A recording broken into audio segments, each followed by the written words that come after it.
So today we're going to take a look at The Broken Ear, which is the 6th adventure of the Tintin series. And this is a kind of a special one for me personally. And since this is a personal view, reading Tintin, I think it's quite apt for me to talk about this. As if you can see, my copy of the English language edition is pretty worn out. It's beat up and not in very good shape. It's coming apart, and that's because I think this might be the oldest of the adventures that I have in my collection. This might be the very first one that I got. I'm not sure about that. I might have gotten the Cigars of the Pharaoh and The Secret of the Unicorn as a Christmas gift from my Canadian relatives, and I think I might have gotten this around the same time. But this is the first one that I actually purchased for myself. And I got it in Canada on a trip visiting my cousins in Canada. I know that because the publisher is Methuen, which was the Canadian publisher of the Tintin books. And looking at the back, we can see all the titles that were then available, and this one is not even represented in the covers on the back. And I remember when I got this is probably the earliest of the adventures that I had read, that I had seen. And the art inside was very different from what I was used to, the other Tintin adventures that I'd read. The other adventures I'd read, they were kind of from the peak period of the artwork. I'd read, of course, I'd gotten Secret of the Unicorn and Cigars of the Pharaoh.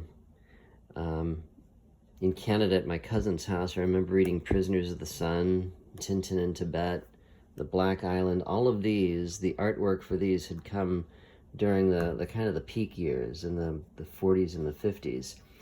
And this book, the artwork is from the 30s. So it was, I believe it was serialized from 1935, and then in 1937 it was collected into book form, first in black and white like they were at that time, and then eventually a color edition came out about 6 years later. They started doing the color editions. And since this was one of the later of the earlier books, when they went to do the color edition, the artwork here was thought to be good enough that it was not redrawn like a lot of the other earlier books were just completely redrawn, or parts of them were redrawn. Even the Blue Lotus was reworked, backgrounds were drawn in, even if the figures were kept more or less as they were. But this one here had no major redrawing except for a few tweaks here and there. And as such, it probably has some of the earliest looking artwork of all the color books. It was actually the first one of the black and white early books to be redone in color. And so I remember when I got this, and I was used to, the standard of the artwork from the 40s and 50s, and I looked at this and I remember thinking, this looks so weird. The drawing is a lot more, well, it's not bad, it's actually really, really good cartooning, but compared to the other ones, the later ones, the drawing is a lot cruder. And Tintin himself, he's got that, find a good picture. There's one panel, this one here, where he's confronted by a suitcase. They've opened up a suitcase. Somebody has switched suitcases on him, and he's got a suitcase full of bombs. And he's got this round sort of golf ball head that he has in a lot of the earlier books. And I remember seeing this and thinking, well, it's not even in one of the covers here on the back. Is this actually a real Tintin book, or is this like, did somebody else do this? Is this one of the official Tintin books? I had my doubts, but I realized, Hergé. It's done by Hergé. It's got to be one of them. But this was just such a strange thing for me to see at that time. So that's how I came to this book. So it was one of the first ones. It was the first one that I bought on my own. One of the earliest ones that I owned. And yet was, kind of strange compared to the other ones that I had, that I'd read. So we go right into the first scene, and unlike the previous adventures up to this point, this adventure begins and ends in Tintin's hometown. It's not mentioned that it's Brussels, at least not in the English language edition, and as I said before, the English translation kind of gives hints that it might be set in England rather than in Brussels, with a lot of English-sounding names instead of French-sounding names or Dutch names. Not so much in this volume, although there are a few things that I'll point out. But this is the first adventure where we actually see a little bit of Tintin's home. And we start out with the Museum of Ethnography. And here we can see that Hergé at this point was doing some research. He'd collected what cartoonists call their morgue file, which is, photos and clippings that they save to use as reference material when drawing. And it really looks like he, had photos to work from, some of this tribal art. Oh, and here's an interesting thing. This is Hergé himself. He liked to drop himself in to his books every once in a while. This apparently is him standing back there in the background. And then we see, for the first time, we see Tintin's apartment, or his flat. And we see in the background a Chinese urn, or one of those big vases, which I guess we're supposed to believe this is a souvenir from his last adventure, the Blue Lotus.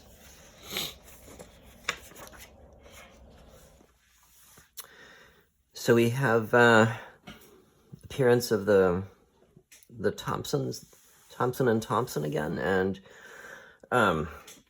now they're pretty well established as secondary characters in the stories, and Tintin and the Thompsons are familiar with each other. They greet each other. Why is our friend Tintin? And I don't think they really play much of a role in this story, because Tintin leaves the city and the Thompsons don't really follow him along like they will in later adventures, but they're important enough at this point where they have to make an appearance in the book. So they're there investigating the story. So we get to see, again, the inside of Tintin's flat, and we see his big red sort of Art Deco-looking chair, which will make an appearance again in at least another one of the adventures. We get to see the inside of his flat a few times. And here's the kind of the MacGuffin of the story, the Arambaya fetish, which Tintin based off of an actual wooden idol, I believe from the Chimu culture in Peru.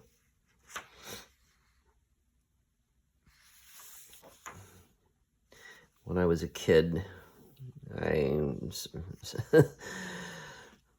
something about this little scuffle appealed to me with this gag with the parrot in the box, who keeps saying "great greedy guts," and here's a portly fellow walking by, and he's offended. He thinks that Ramon, one of the villains here, he's one of the two main villains of the story, is making fun of him, and they get into they exchange blows, and the parrot flies off. Another buttoned down collar comes loose in a fight.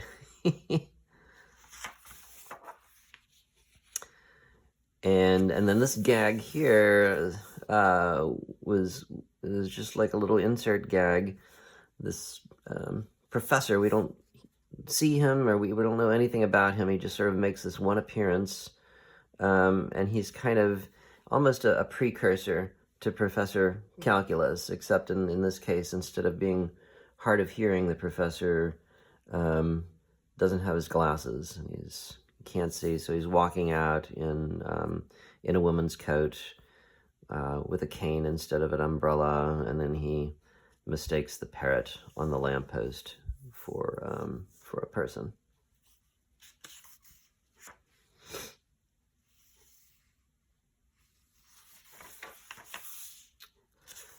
So just flip through this quickly. I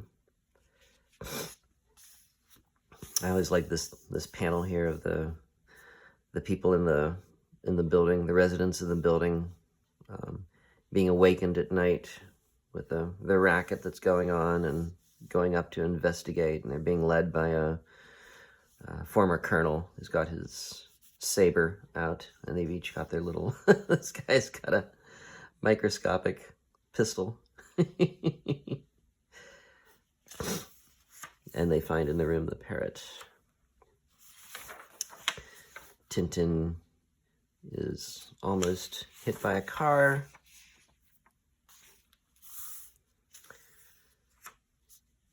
Traces the license plate number, leads him to this little old doctor, and then he figures out that they've turned the license plate upside down. He gets the real address, and here in the English language version, he finds the address. It's Sunnybank is the name of the road, and Freshfield, not far from here. To Freshfield, let's go. And in the original, the place is, in the French language original, the place is Falaise, something like that.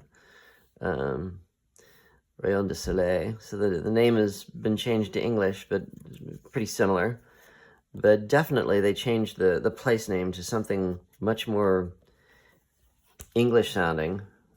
A place that you would think, it sounds like a place more likely to be in England. So again, reinforcing this idea in my mind as I was reading these, that this is set in England rather than in Brussels. The villains here find out that the person they're trying to track down through the parrot has gone to South America, and the person at the hotel they're talking to has reported to them that this Mr. Tortilla, who they're trying to find, went to South America. He went to Le Havre, sailed at midday on a boat. So that's interesting. Le Havre is French seaport, I believe. And so he goes to this French seaport to set out for South America. Instead of they didn't insert an English-sounding seaport, which they would do in later adventures.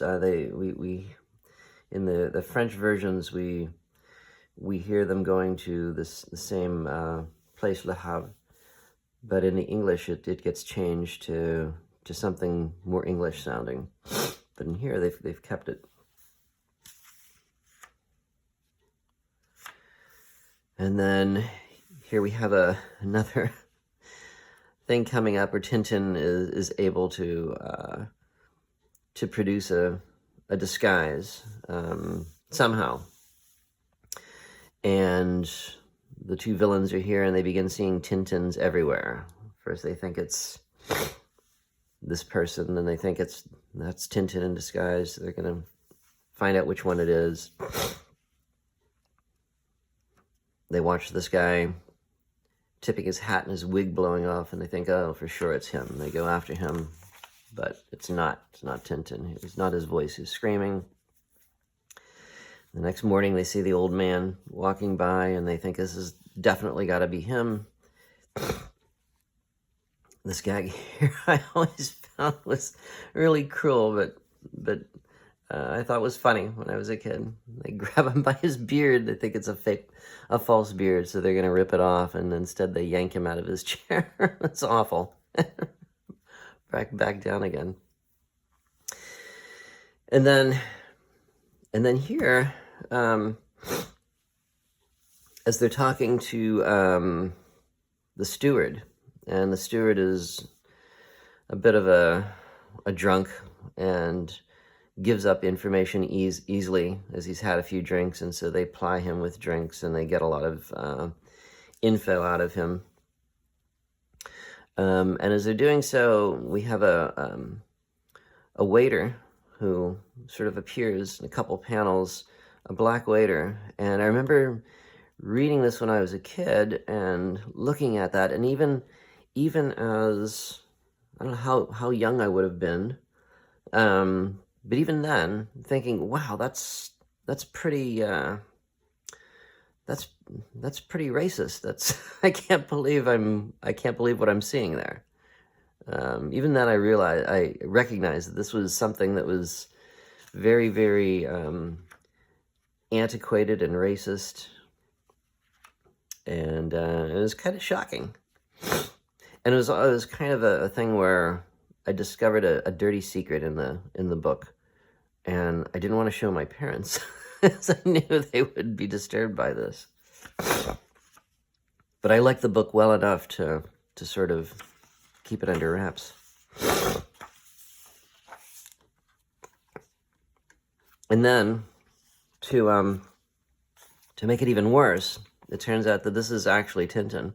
This is his disguise. He's been wearing blackface. And so that even made the whole scenario all the more disturbing to me. But there it is. 1930s. If you were a white cartoonist, that's probably how you were drawing black folks.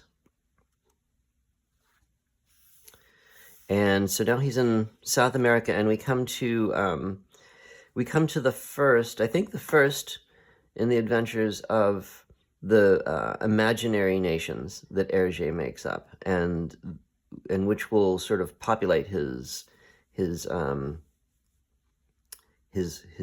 world that he's created. Tintin's world has all these fictitious states, and we come to the first here, San Theodoros. And San Theodoros makes an appearance again later, the last finished adventure, Tintin and the Picaros. And in both stories, San Theodoros is constantly in the midst of coups and revolutions happening, and the ruler is switching. It's always going back and forth between these two, General Alcazar and General Tapioca, the two foes, rivals. And we don't see Tapioca in this story, but we do see General Alcazar. Alcazar becomes a major character here. So Tintin ends up in jail right off the bat. He's been set up. Somebody has put bombs, not only bombs, but these old-fashioned sort of black spheres kind of bombs in his suitcase, and he is ready to go to be shot at the firing squad. And just as they're about ready to fire, somebody rushes in and says, wait, the revolution has triumphed. General Tapioca has fled. General Alcazar is now in command. They all stop, and the officer says, this changes everything. You're free to go now. And then another officer rushes in and says, wait, you got it wrong. Alcazar's troops have surrendered, and Tapioca is now in command. So they all cheer Tapioca, and the officer says, well, I'm sorry, but I've got to carry out my orders now. So they take aim, and then they find that somebody's been meddling with the guns. The guns have been sabotaged. So while they wait for the guns to be fixed, the general asks Tintin if he would like to go and have a drink with him. And I think this is maybe the one time in the adventures where Tintin actually partakes of alcohol. He's a teetotaler otherwise after this. And we actually see him drunk. And so both of them come back in their cups in front of the firing squad. And he's singing as he's about to be executed. And before it can happen, of course, the revolution comes.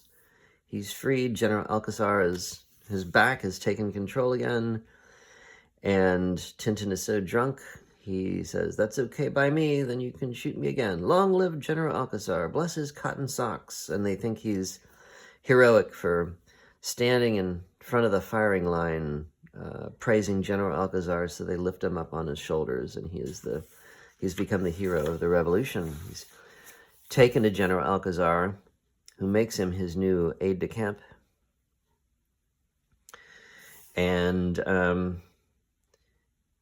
demotes his current aide-de-camp to corporal. So now Tintin has made a new enemy. The corporal goes and joins a sort of a secret society, pledging to overthrow Alcazar.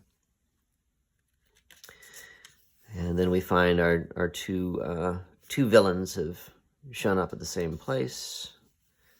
They all see each other, surprised to see each other.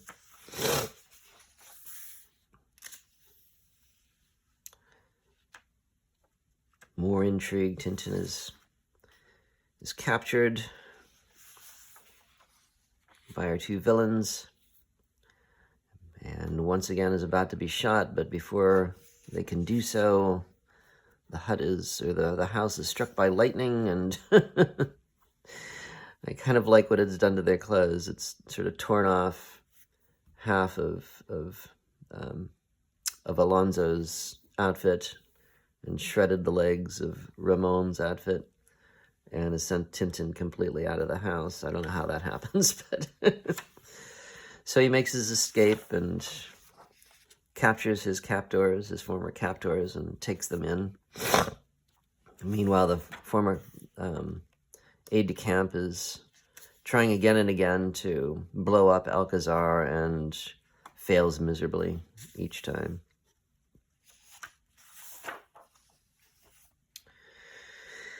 And now here we come to a little twist in the story. So an R.W. Trickler, who is a representative of General American Oil, comes in to see Tintin. He's hoping that he can use Tintin to get through to General Alcazar, Tintin being his aide-de-camp.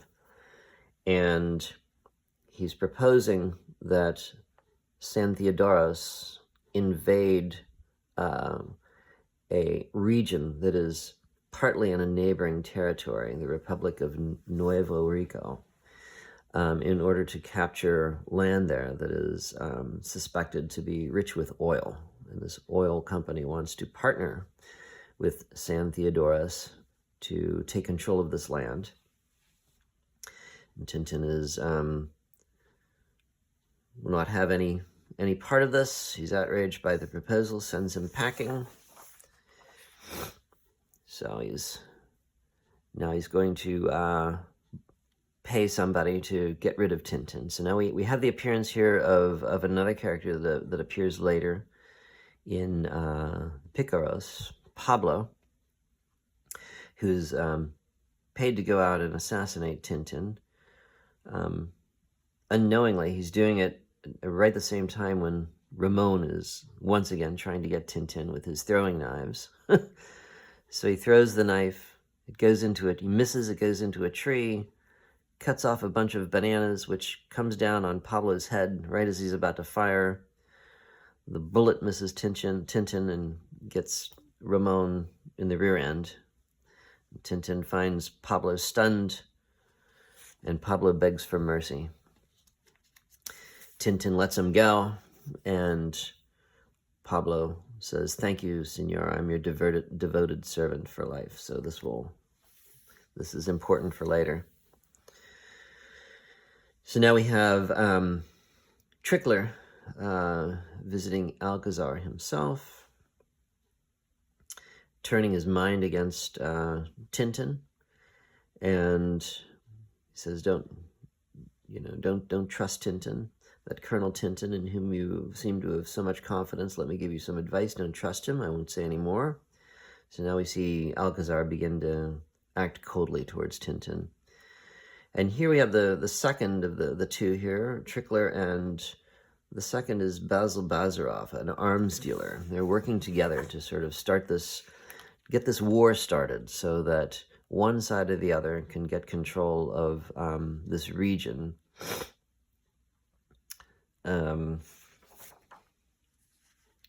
These oil fields. And this was inspired by a real war between Paraguay and Bolivia, I believe. And this arms dealer is based on an actual arms dealer who was involved in this war to gain control of the Gran Chaco region, which was very, very similar to this situation here. And here it's called the Gran Chapo, I believe. So we see he's selling arms to both sides. They're trying to get the war started just for the sake of making a profit from the oil. We see that Trickler and Bazarov are working together on this. And now he's presented Alcazar with evidence that Tintin is a spy. So now Tintin's in trouble. He's imprisoned, again awaiting execution, when who should come to his rescue but Pablo, who pulls out the window rails with a tractor and helps him escape. And we have a car chase,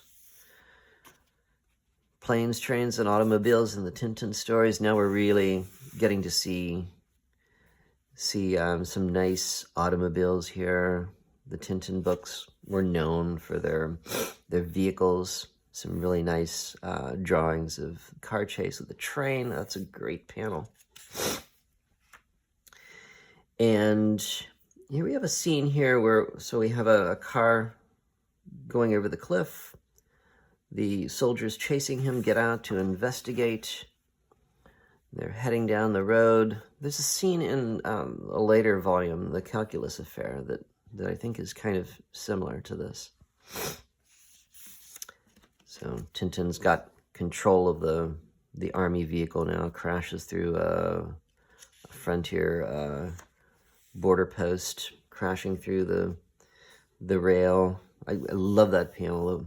It's such a great drawing. The broken up car, bashed up car. The drawing in this, especially towards the end of the volume, is really, really good. I mean, we're almost up to Secret of the Unicorn standard in the artwork. Snowy getting shot with a shot in his tail. He's always getting injured in his tail. And now we move on to kind of the last act of the story. Tintin has escaped from this, the revolutions and the brewing war in San Theodoros, and he's found himself in a hacienda owned by a Don Jose Trujillo. And we learn of an explorer, a British explorer by the name of Ridgewell. And in the French language version, he's also a British explorer by the name of Ridgewell, who had disappeared years ago. Tintin is asking about the Arambeas. He's going to now try to find the Arambeas along this river, the Cauliflower. And he finds a guide who will take him only so far because the Arambeas are very feared, will not go all the way. And in fact, Tintin wakes up the next morning to find that the guide has disappeared and has left the canoe. So now he's on his own. And he loses his canoe. He swims ashore, and a blowgun dart whizzes past his head. And a white man in a long white beard, long white hair makes an appearance, and it turns out to be the explorer Ridgewell. And now we get a lot of exposition about the Arambea fetish and what might be behind it and why all these people want it. Snowy again gets shot with a blowgun dart through his tail. He ends up with a gigantic bandage on his tail. And we meet the Rumbabas, the sworn enemies of the Arambayas. They're taken prisoner. And here we have Hergé, well, not Hergé. I guess he did this in the French language version, but sort of in a different way. Same kind of idea. So in the English language version, the language of the Rumbabas and the Arabayas is written so that it looks like you're reading something in a different language, but if you read it phonetically, it comes out to something sounding kind of like a Brooklyn accent. What a lovely bunch of coconuts. Ha ha ha ha ha. I think in the French language it did a similar thing. Poor Snowy is about ready to be sacrificed, much like in the Cigars of the Pharaoh. Before the fellow gets shot in the rear end. Lots of people getting shot in the in the rear end. And here we have the chief of the Arambayas, Avakuki. And so we get to hear their conversation, and it's although this is this is rather insulting to South American indigenous people, but at the same time you sort of get a little bit of the exposition of the story by reading what they're saying. You can understand what they're saying to each other. It's kind of clever the way they did that. So we get a lot more heavy dialogue here, a lot more about the fetish. Alonzo and Ramon make their appearance again. Now they've got Tintin, and now Tintin's got them. Tintin manages to escape being bitten by piranhas, and of course Snowy has one on his tail. And now we're back in Europe again. At the end of the story, we're back in Europe. We assume Brussels. And Tintin sees there's the fetish right there. They've been looking for this fetish the whole time, and he finds it in the window of an antique store. And he goes and he buys it. He thinks he has it finally. The whole time he's been looking for this thing, and he manages to just purchase it. And then he sees two more in another store. And then he finds the manufacturer who supplied this dealer. By the way, this dealer here is very obviously meant to look like a Jewish stereotype. There's another thing that Hergé had trouble with in his characters. From time to time, we would see these sort of racist depictions of Jews. And here we have a whole shop mass producing them. But he finds out who gave the sculptor the prototype, and now we think we'll finally find the actual Arambaya fetish itself, but we find that he is just left for America. He's taken it with him. So he rushes to the harbor, and he's told that the boat has already sailed. That's it out on the horizon. So he goes to an airfield, go out with the mailboat, the mail plane rather, delivering mail to the boat. And who happens to be on the boat, but it's Ramon and Alonzo, and they're tracking the person who has the fetish. They break into his cabin. They finally find the actual thing. They're looking for the diamond, which is supposedly hidden inside, which is what they've been chasing this thing all over the globe for. And as they're leaving the cabin, who should they see? They're startled to find Tintin, and Tintin always happens to have a gun on him. I don't know why a teenage reporter would be carrying a gun with him all the time, but he does. Pulls it out, hands up, they drop the fetish, the thing breaks, out falls the diamond. They all go scrambling for it. It falls over the edge of the ship. They're grabbing for Tintin's gun. All three of them go overboard.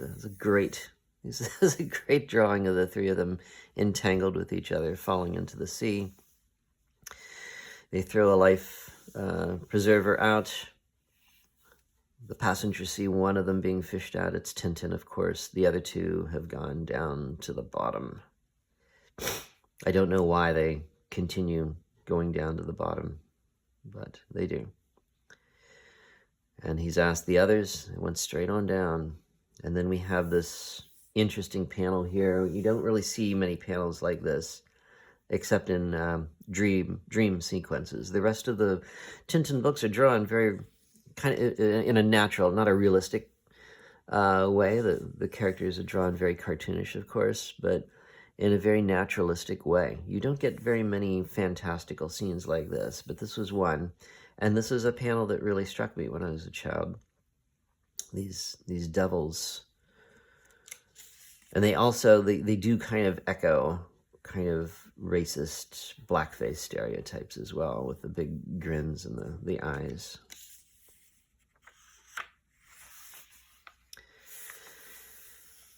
And so the fetish is returned to the museum, all patched up, and we're back again with the security guard singing, making his rounds as he did at the beginning of the story. And that is Tintin and the Broken Ear. And next episode, we'll look at the Black Island.